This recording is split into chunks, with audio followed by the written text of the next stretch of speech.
Welcome back to the Better Than I Found It podcast. This is Mike McGraw, the men's golf coach at Baylor and your host. Today's guest on the podcast is former NCAA golf champion E.J. Pfister, and he's a good friend of mine who is now a golf instructor and has been for quite a few years. E.J. teaches a couple of PGA Tour players and just a lot of other people who want to learn the game. He's a great instructor, a great guy, a lot of fun, and has an interesting perspective on his career and how he got to where he is today. So thankful E.J. took the time to come on, and I hope you all enjoy the listening.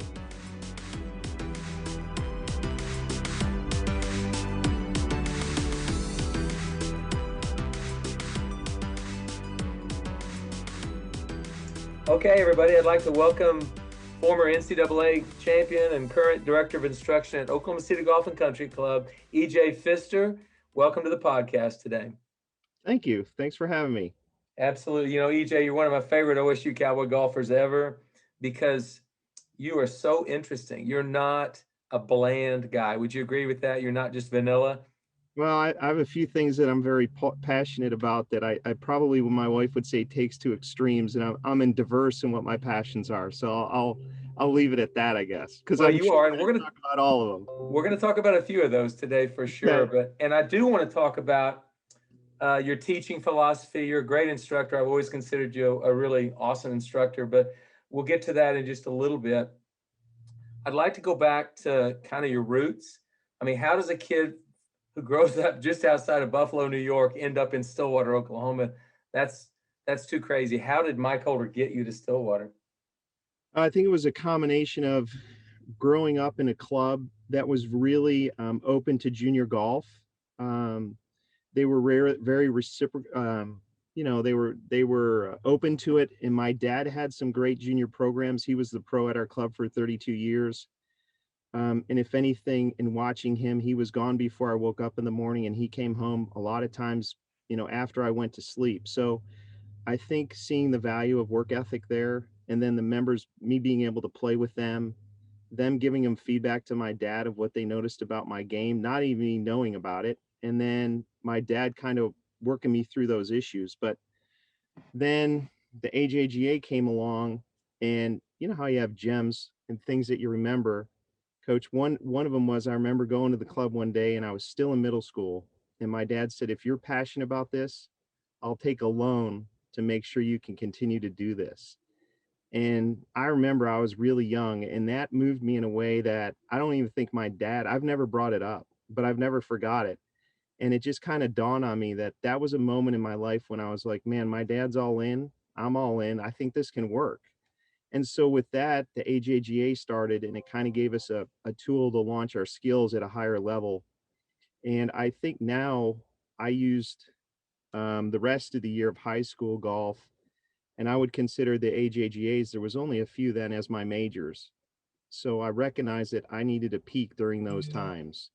And it was a combination of all those things coming together at the right time. And obviously my performances were adequate enough that I was getting recognized by colleges. And I was in Coach Holder's office one day, and he said, where else are you thinking about going? And I mentioned all the schools, and he brought out his book, as you're familiar with. And he has stats back to his first day in college, as a coach.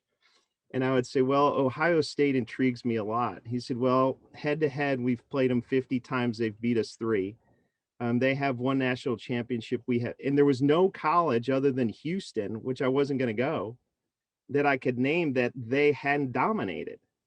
And so it was like, and all the other coaches were going, if you go there, you'll never play. So I think that motivated me even more. So that's kind of a long story of how I ended up there. And as you know, it's a special place that I was very, very fortunate to play. Well, and we're going to talk more about your time at OSU, but before we head that direction, you mentioned your dad. My dad was a club pro for 40 years. So he was very much like your dad, just in the business of golf, promoting the game, teaching the game, and at a club. You just told a story about your dad that had a great impact on you. And I know fathers have a way of doing that. They have a big impact on their sons, but he probably changed the whole trajectory of your junior golf, then amateur golf, then college golf, then professional career by one statement he made, which was basically, I'm all in. And Yeah, and I think there was other, I was looking back this morning because you were going to ask me about this, and I think a lot of it went back to, he asked a lot of us, I would say, from shoveling the driveway in New York, mowing grass, but there was always a task. There was always him going to come check and see how we did, or my mom. So you had to do a good job or you had to redo it. And then you were rewarded for, doing that. So I think those lessons in, here's your task, do it right the first time. We're coming to check, but if you do all that, we're going to give you a little reward. And that carried over in my junior golf. If I played well in tournaments, well, Monday was an off day at most clubs. That was the cart cleaning day for my dad and I in the summer. If I played well, I didn't have to clean carts. oh If wow. I did play well, if I didn't play well, I had to clean them. That was 52 carts cleaned every Monday by my father and I, because it was a way of him saving money on the budget line for hiring help to clean the carts when him and I could do it when the course was closed. And then he would go to the range and hit his own balls until dark. And so it was kind of that work ethic and that whole program of, I'm going to challenge you, you better do a good job. I think that just carried over in everything I do, and kind of like what I expect from my kids. I'm not as strict, though, I'll admit it. Well, I just think that's a great story from your dad. And my dad did the same thing. Like your dad, he had one day off, and that was Monday. And then the rest of the week, he worked daylight till dark. And I watched that work ethic. I had a front row seat to it. Obviously, you did as well. And it's great when something like that carries through all the way through the rest of your life. Yeah, and I don't know, like your dad, my dad was still a man of few words. I try to do the same. I copied more of his actions because I could see the praise he was getting from his peers and how they would compliment him and how much they liked him, and how these people respected what he was talking about on the lesson tee. And I think that just seeing that, maybe I'm a visual learner, I don't know, but the actions of my dad spoke a lot louder than the words. And that's what I always respected about my dad. Like I said, he still never talks about, very rarely did he talk. Well, my dad was a man of few words either, but when he did talk, I listened. So Absolutely, because there was consequences like everything else. that's a fact. And when you went home after you'd been at the golf course that day, well, the boss was at home when you got there. It's like, Correct. wow, that's different. Well, so Mike Holder did get you from New York to Stillwater. That had to be a culture shock. I mean, talk about different. That was different for Um, you. it was really neat to be around.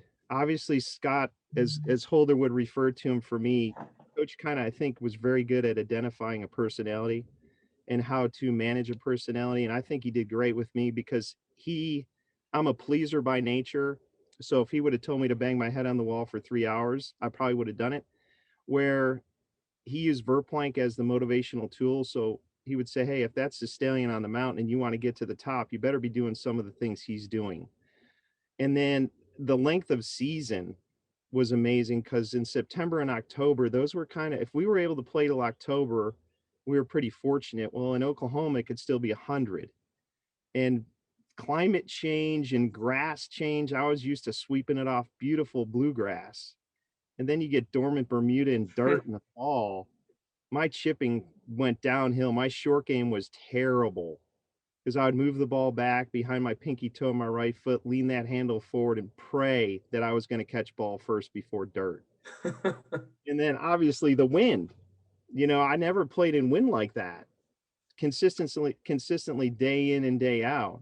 So I would say the biggest change was year-round golf in conditions that I wasn't used to as far as grass and wind. So that's where I had to adapt.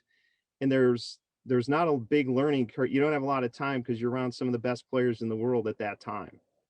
Well, and you had a short learning curve. It had to happen quick because you had Scott Verplank, who would go on to win multiple times in the PGA Tour, and he literally won in college. While you were in college, he won the Western Open, for heaven's sakes. Michael Bradley won 3 times on the PGA Tour. Kevin Wentworth played the tour for a long time. Brian Watts dominated the Japanese Tour and then was runner-up in the British Open. And Tim Fleming, who you work with now at Oklahoma City Golf and Country Club, is one of the best club pros in the country. Well, So we had Jeff Maggart too. yeah, Mag was there for yeah, my first couple of years, and he was no slouch either. gosh, yeah, he was a great player. So, you were around a bunch of great players, so you didn't have a choice. Get better or else, and that's kind of what happened, I think, for you. Let me go over some statistics of your time at OSU. So you guys won the Big Eight championship all 4 years you were there. You finished in the NCAA championship, runner up, champions, and tied for runner up. So you never finished worse than second at the NCAA championship.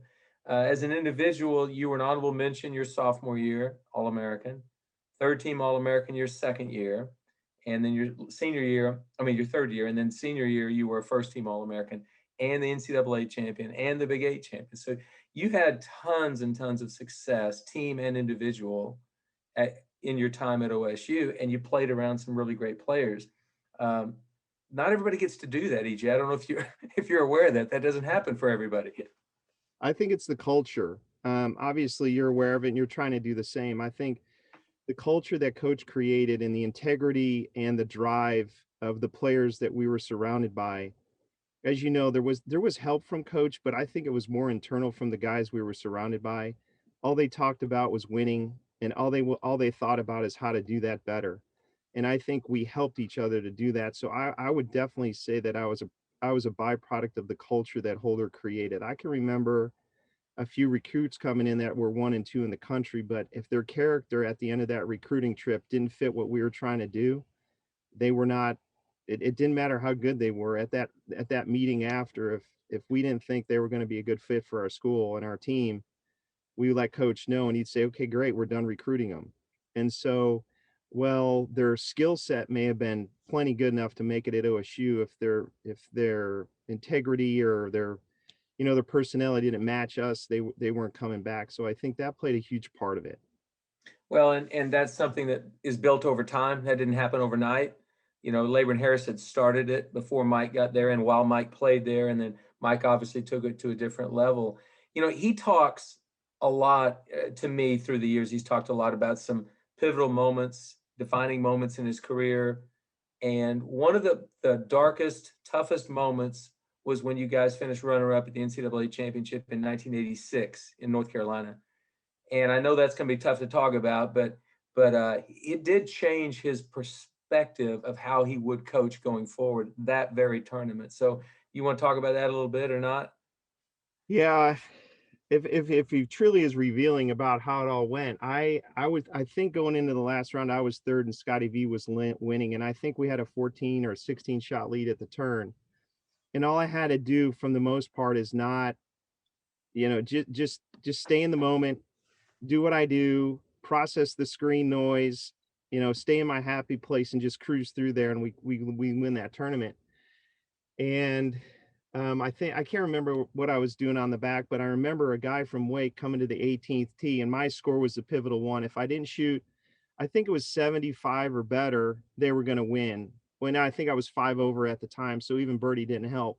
So I give him my number on 18T. He runs up and tells the crowd, and they're going crazy on the way to my second shot. And it was one of the most depressing, because I wanted to win, not only, obviously for the team, but Verplank's senior year, he was going to win the medalist.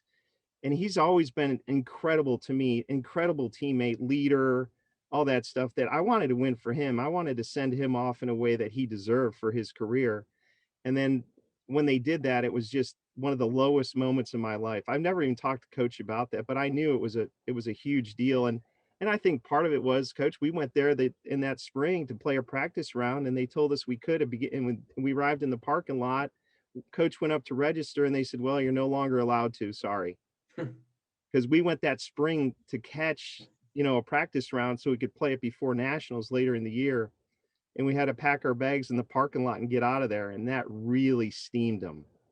Well, Really. and I truly didn't want to bring up a really dark moment, other than Oh, it has a silver lining on it, and that was Mike changed the way he looked at coaching and going forward. And honestly, he talked about it when I got there several years later. Over 10 years later, he was still talking about how that changed him and made it better. But I'd the love to next, hear his side sometime. I know it's not, but it was like, yeah, it still gives me chills thinking about how disappointed I was that I feel like it was me because I was playing very good that week. There was no right, excuse for that last 9 holes other than sabotaging myself and getting caught up in the wrong thing. So I obviously have to fess up to that, but in every, like you said, I don't teach players there's failure. I teach players there's a learning experience. There's success and there's a learning experience. So in hindsight, it probably was a learning experience, but some are more painful than others. Well, that was a tough one for sure. But 12 months later, a year later, at the Scarlet Course in Ohio State,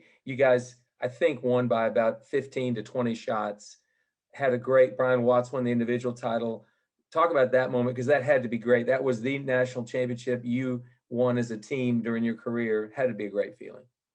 It was, with all the close moments, and the great players that we had all working. When you got a team all pulling the rope in the right direction, chances are you're going to have some success. But then to finally close the deal after two close calls, it was great.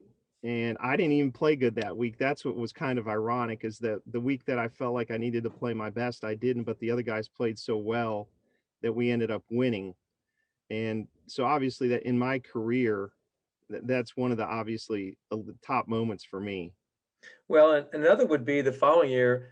You guys didn't win it. You finished runner-up in the NCAA your senior year, but you won the individual title. And going into the Big 8 championship just sort of a month before, you hadn't won a college tournament. You'd had a lot of good finishes, but you hadn't won. So talk about the Big 8 and if that gave you confidence to think you could win a national championship. Well, I think so. There was other I should have won in Crown Colony and Elke. Steve Elkington beat me my freshman year. That was a close moment. And I had some close calls where I just didn't close the deal.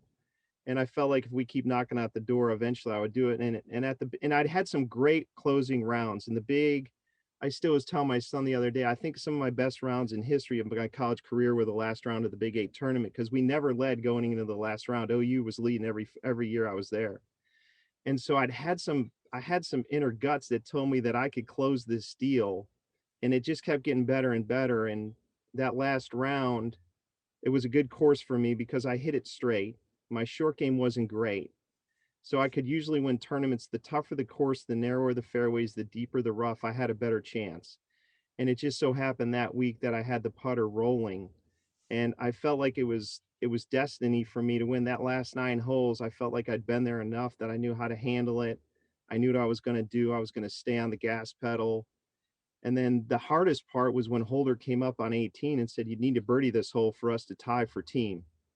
And I was like, as if I don't have enough to worry about. And it was just like, okay, let me see what I can do. And I hit 2 nice shots, but I didn't make the putt. So, but it's just, I don't know, it's the self-goal, the self-achievement was fantastic. But when you have 4 other guys there that have grinded as hard as you have for as long as we did, there's obviously some disappointment there. It was kind of bittersweet. Okay. Well, so the team wins you did finish runner-up in that championship.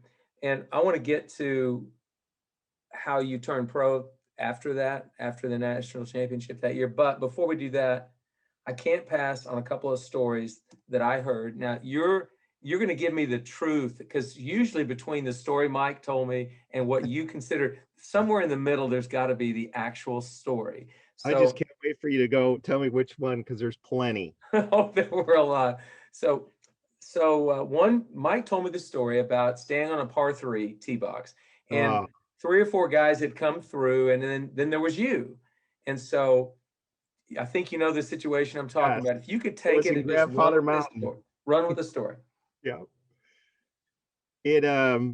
Coach came up and he said, we talked about yardage. I think he said it's like, something like to the effect of, hey, it's 160 playing 170. The guys are hitting just soft 6s or whatever. At the end of the day, it was like they're hitting 7s, or and I was a soft guy, so I was like, okay, I'll take a little off a 6. And so I get up there and I just flush it, and it goes over the green into the crap, unplayable, the whole 9 yards. And he goes, what the heck? I go, well, I got so into the moment, I forgot to hit it easy. And I flushed it into the crap and made like double or triple. Well, he told me, he said, I had told EJ, yeah, just chip it down there, just hit it easy. And 6 seconds later, you flush it into the junk. Yeah. Because that was how I learned how to cope with hitting it lower. I would take more club and just hit it softer and flight it down. And I just 10 ringed it right into the crap. Unplayable, double or triple. That that's neither here nor there. That's And their story. But I get to tell one on him too. well, go ahead.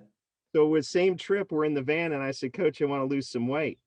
And he said, well, what do you think a good weight is? And Verplank says 185. I think that Ej will have a better chance of getting dates if he weighed 185. I'm 240. And I said, well, that seems a little low to me. And Holder goes, no, that's a good number. Let's start. You're going to lose 3 pounds a week. And I said, all right. So I started running, working out, going, no problem.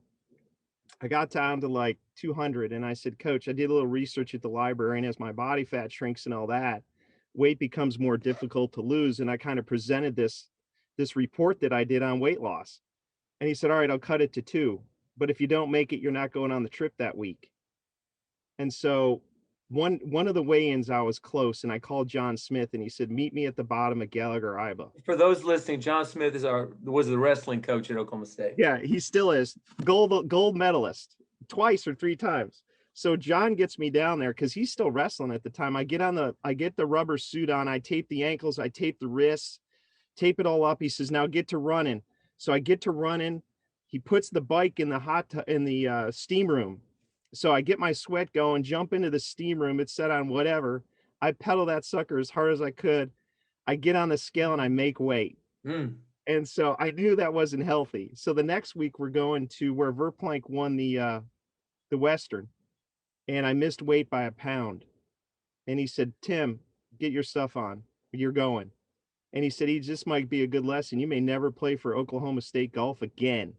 Tim Fleming went up, finished second, played the rest of the year, was a first-team All-American. Wow. Yep. Tim's got you to thank for that, doesn't he? Yes, he does. He's got 1 pound. He's happy that I couldn't make 1 pound. I couldn't lose 1 pound. Yeah, and that's factual. You know, the crazy thing is in our world we're living in today, Mike couldn't do that. No. And you were like, okay, I'll lose the weight. No big deal. I'll do it. And end of the story, I did get to 185, and I sustained it for a year and a half at the rest of my sophomore year, junior, and senior year. And because he said he wouldn't buy me pants that didn't fit, so I had to fit in 36s, or I wasn't, all that stuff. And he got the last laugh because at 185, you won your last 2 college tournaments. Correct. Well, yeah. Anyway, that's really good. I had not known that story. I knew of the desire to lose some weight, but I didn't know that story. Oh, yeah, that's motivation. So this one's going to be a little bit on you here again. Sorry. No. Mike told me there was a player on the team at Oklahoma State at one time who had a 15th club in his bag in 2 consecutive tournaments. So I need you to talk about that if you could, because I think it was you. Yeah, it was me.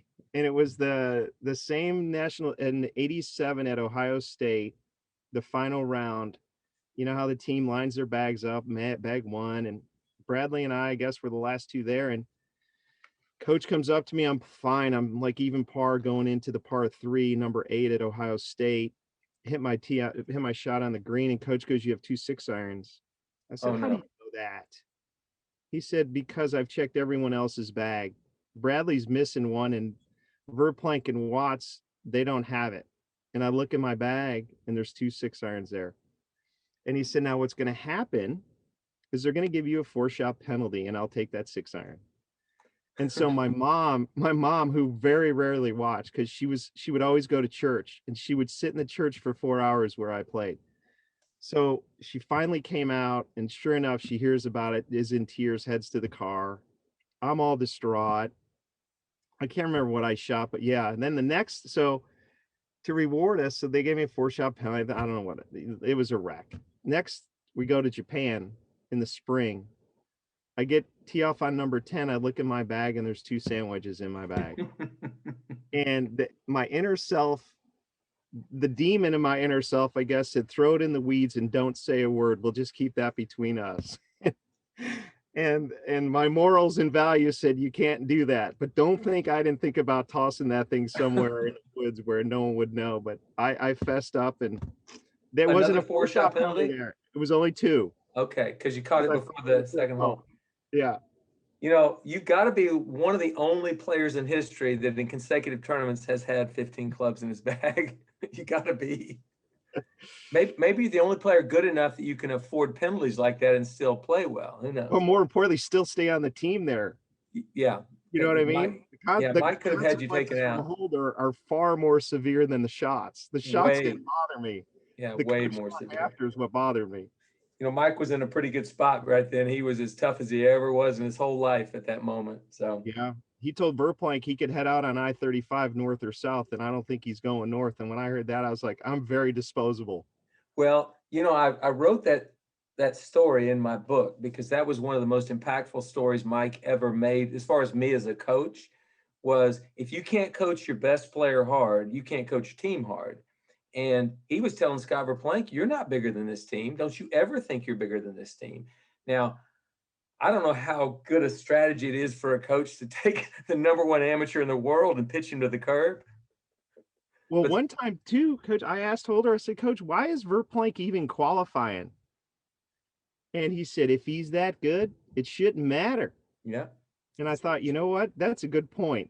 he's That's a right. good point. And Yeah. so, yeah, and I think Scott, he was lucky because Scott's personality could handle that prodding that Holder would give him, and Holder used that to motivate the rest of us. Well, I think it's a good lesson to any coach. You can't coach everybody the same either, even though you're gonna coach everybody hard or easy or however your personality is, but everybody needs a little something different. That's just who we are. And Scott could take anything. Yeah, it's same on the instructional. Everyone's a little bit different.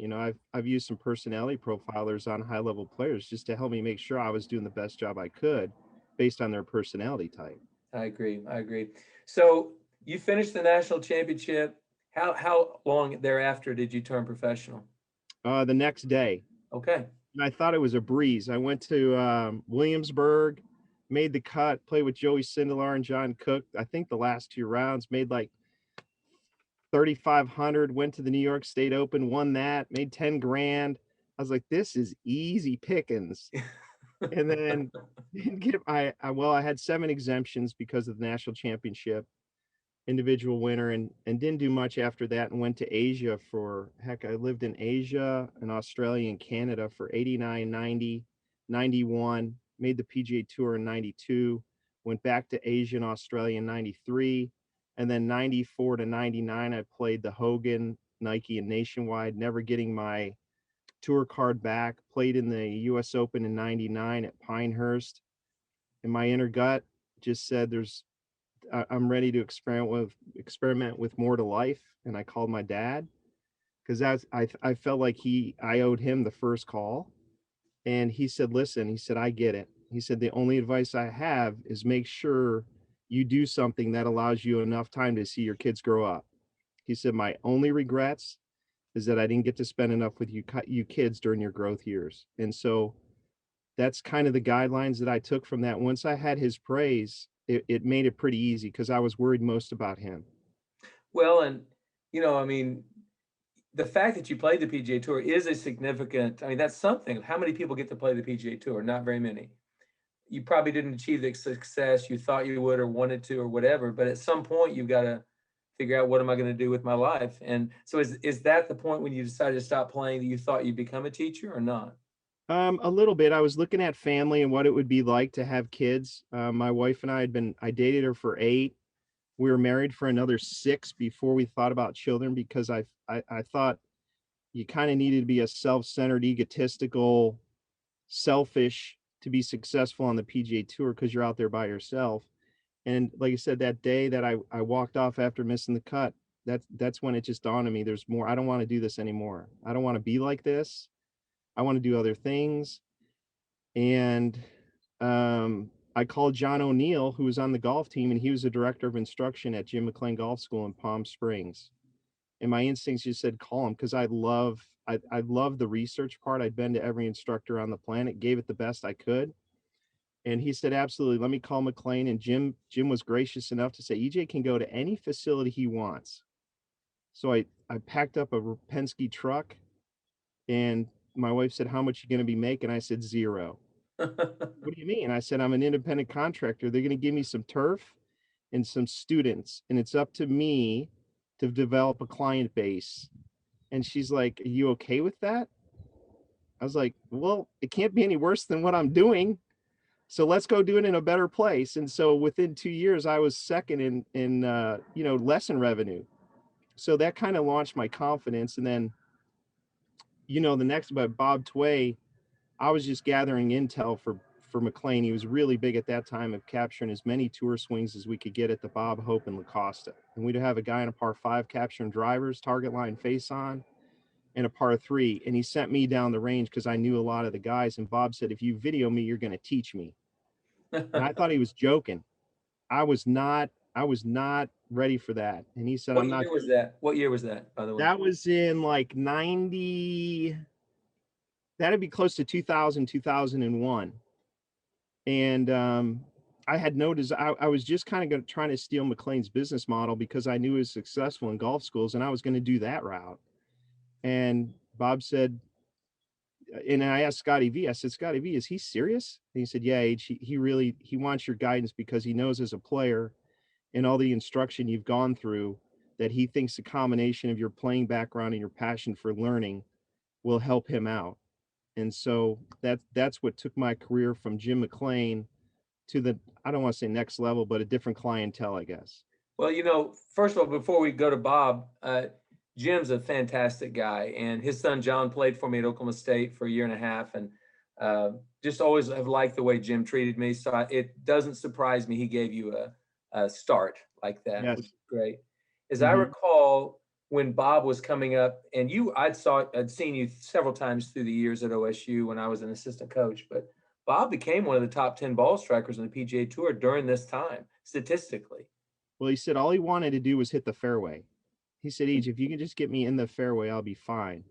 So at that time, I was consulting with, and to give credit where credit's due, I kind of treat my teaching like a Mayo Clinic philosophy. I had Crohn's, I was at Stanford, and you hear about the Mayo Clinic, and so I always have surround myself with other great instructors that I can bounce things off of. It's too complicated to be the best putting, the best chipping, the best. So I had Jim Hardy at that time, and Jim was unbelievably gracious to me. I was helping Tom Pernice before Bob a little bit, and Tom told me about Hardy. So Hardy helped me with Bob so that I wouldn't mess up, and I had no problem with that. My ego wasn't getting in the way of me understanding that I'm helping people, that this information feeds their family. Right. And I'm not doing this by myself. And so Hardy was gracious, and McLean, all these guys. So I would consult with all these guys, but I would sift through what I think Bob needed and at what amount I could give him. And there were some things that Bob said, I'm not doing that.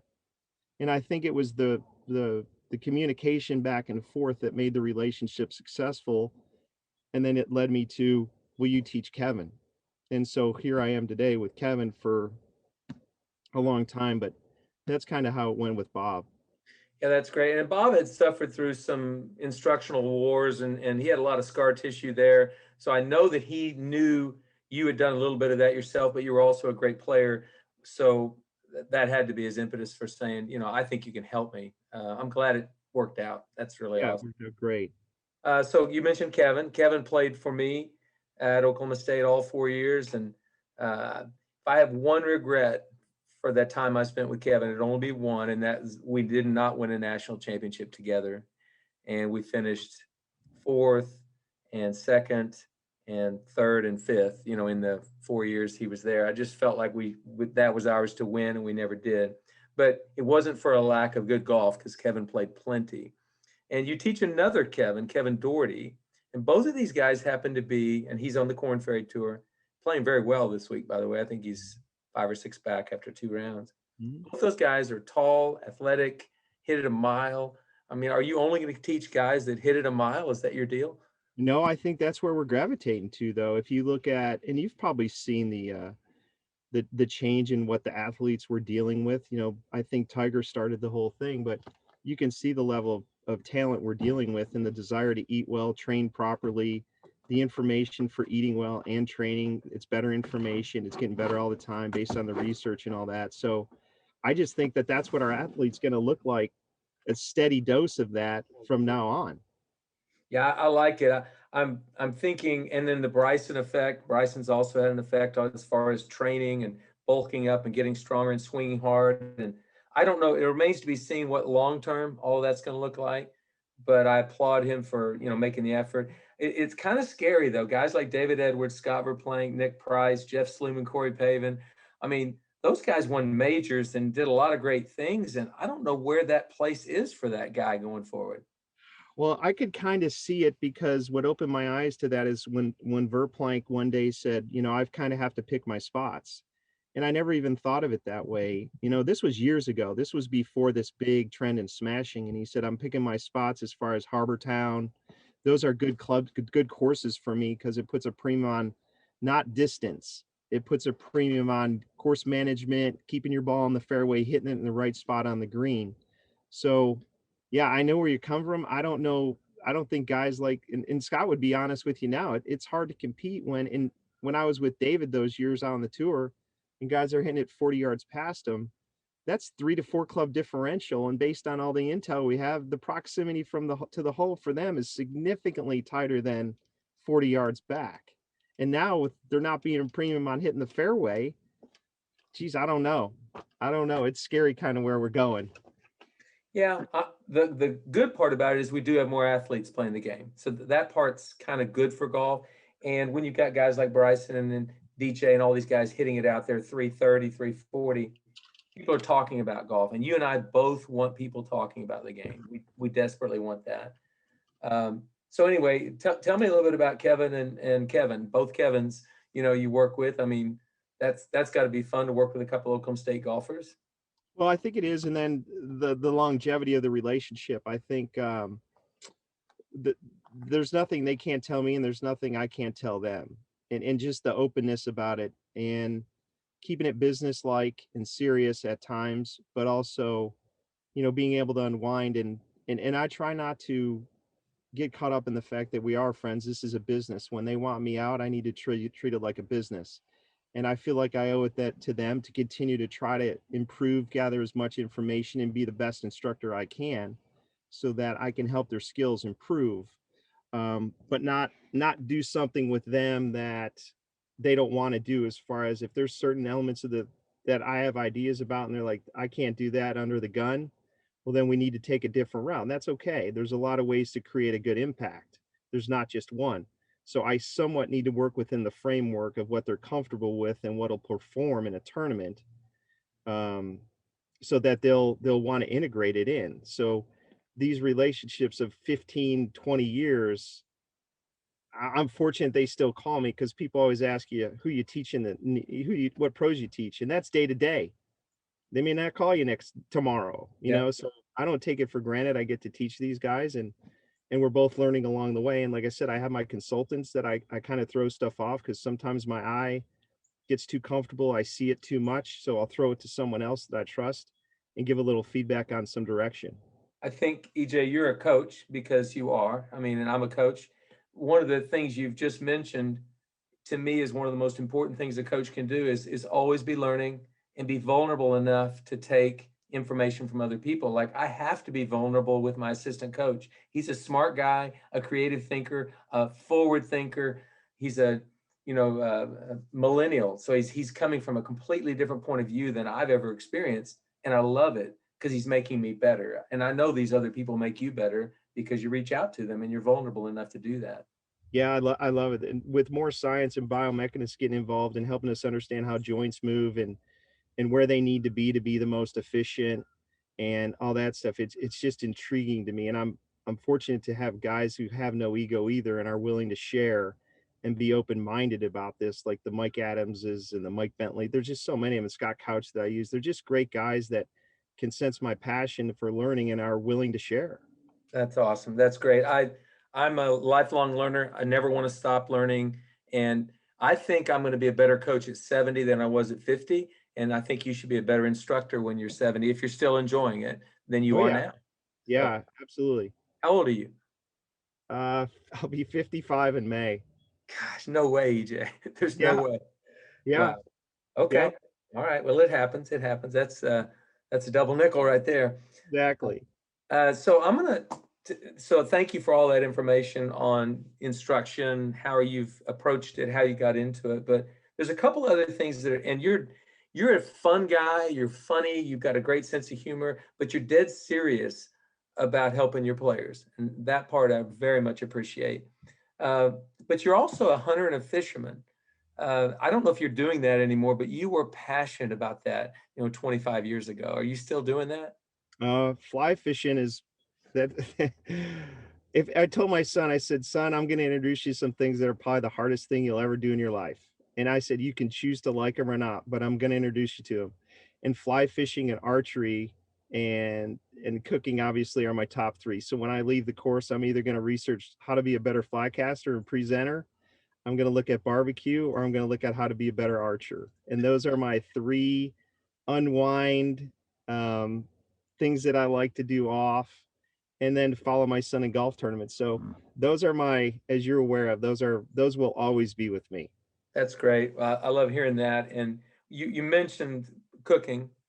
You have literally a legendary tailgate at the Oklahoma State football games. And if I miss a lot of things about Stillwater that, people and all that, but your tailgate was one of them. Talk about that. How did that come about? It came about as my neighbor and I were just going to go to Oklahoma State football games to spend time with our family on the weekends and spend the day in Stillwater. And we popped a tent. And then Bob and Scott and Willie and David started to join us. We're adding more tents. And Bob said, we've got to crank this thing up a notch. Do you know what you need to do? And I said, yeah, I need to call this smoker company that I've been following online forever, and we need to get us a custom pit. And so I called these guys down in East Texas, and they built us a custom pit. And then we added the TV trailer. Now we've got Robin Ventura joined us, who's just an incredible guy. The friendship with him has been so neat. It's helped to take it to another level. So he brought us Santa Fe grill and cooking tri-tips. So now on one side, we've got a Lang smoker that Davis Love told me about, said it's the best in the country. So now I have a Lang smoker on one side and a Santa Maria style grill on the other. So Robin does tri-tips on his side, and I do the ribs, brisket, and pulled pork on the other side. And now there's 60 to 100 people at every one. That's a pretty good deal. You mentioned Davis Love. When I was at Alabama as an assistant coach, after I left Oklahoma State, I was there 1 year, and Davis cooked for us twice that year. He was what he's like then. He's big. He's good. Pretty good, I would say. We compare notes quite often. We never talk golf. I've not called him one time in 5 years and said one thing about golf. It's always food. Cooking. Always food. Always food. Good, Matt. Okay, so do you, obviously you're passionate about OSU sports still. Do you play any golf? Are you playing any at all? No, I mean, like I said, if I have a chance, I'm going to go watch or help my son or go fishing or something like that. I just feet in the stream. Bob's gotten into it. Bob was looking for hobbies, so I've kind of introduced him to fly fishing. Robin Ventura loves to fly fish. Tim Fleming. So any chance I get, I'll make sure I take those guys and we go to someplace really, really special. We fish for whether it's Montana, Wyoming, Colorado, and we just hang out and fish for 2 or 3 days. And that's kind of my unwind. I try to work for 30 days in a row if I can, and then I fish for a couple and then go back to the grind of working again. That's great. Everybody needs a release, right? Yes. Yes. Well, before we kind of end this podcast, I want to say thanks, first of all, for coming on. This has been great. I've really enjoyed reconnecting with you, but I'm going to put you on the spot, and I'm going to ask you to give me your master's picks. So I'm going to ask you to give me 4 or 5 obvious ones in order, how you think they'll finish, and then 3 sleepers, 3 guys that nobody's really talking about. Well, how can you have a sleeper in the Masters? Well, now come on, a master's sleeper. I'm big on Garcia. Oh, nice. Sergio is playing well this week. He's been playing pretty steady. So I really like Sergio and Justin Thomas. I don't know what order I'd put them in. Okay. Both I would say are draw bias players. Both have had success. I think both can obviously handle it down the stretch. DeChambeau intrigues me, but he hasn't proven to me that he can win there yet. I wouldn't say he's lit it up. And obviously DJ, but can you win there it's almost like within a couple months of each other. So I would probably go Justin Thomas, Sergio, and Dustin Johnson. Okay, I went Justin Thomas, Brooks Koepka, Dustin Johnson. Yeah, Koepka though, he's hasn't been playing. He's got injuries, so Yeah, I but don't know.